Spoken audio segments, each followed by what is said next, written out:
কী হবে যদি আপনি একটানা তীক্ষ্ণ রোদের মধ্যে দাঁড়িয়ে থাকেন? আসুন আমরা জেনে নেই। প্রথম কয়েক মিনিট আপনি ভিটামিন ডি এর আনন্দ উপভোগ করবেন। শুরুতে রোদ বেশ আরামদায়ক লাগবে। আপনার শরীর আনন্দের সাথে ভিটামিন ডি তৈরি করবে। আপনার শরীর রোদের আলোয় ঝিলমিল করবে এবং নিজেকে বেশ সতেজ ও এনার্জেটিক মনে হবে। ঘণ্টাখানেক পরে সানবার্ন বা রোদে পোড়া।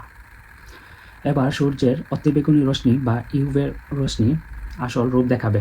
আপনার শরীরের বাইরের স্তরে লালচে পোড়া দাগ বা সানবার্ন শুরু হয়ে যাবে। শরীর নিজেকে ঠান্ডা রাখতে প্রচুর ঘাম ঝরাবে, ফলে আপনার প্রচণ্ড তৃষ্ণা পাবে। দেন ৩-৪ ঘন্টা পরে চরম পানি শূন্যতা ও ফুসকা। আপনার ত্বকের উপর গরম ফুসকার মতো পড়তে শুরু করবে এবং শরীরে সব পানি শুকিয়ে আপনি আক্ষরিক অর্থে পানি শূন্যতা বা ডিহাইড্রেট হয়ে যাবেন। ভিতরের অঙ্গ প্রত্যঙ্গগুলো পানির অভাবে সংকুচিত হয়ে শুরু করবে। ৫-৬ ঘন্টা পরে আপনার মাথা ঘোরা ও হিট এক্সহেশন। আপনার শরীরের নিজস্ব কুলিং সিস্টেম পুরোপুরি বিকল হয়ে যাবে।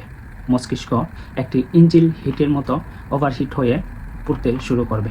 আপনার মাথা ঘুরছে এবং বমি ভাব হবে এবং চোখের সামনে সব কিছু অন্ধকার অন্ধকার মনে হবে। শেষ পরিণতি হিট স্ট্রোক হতে পারে। আপনার শরীর আর এই তাপ সহ্য করতে পারবে না।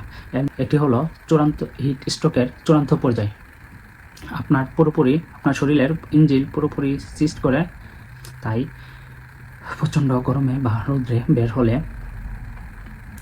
ছাতা, সানগ্লাস এবং পর্যাপ্ত পানি নিয়ে বের হবেন।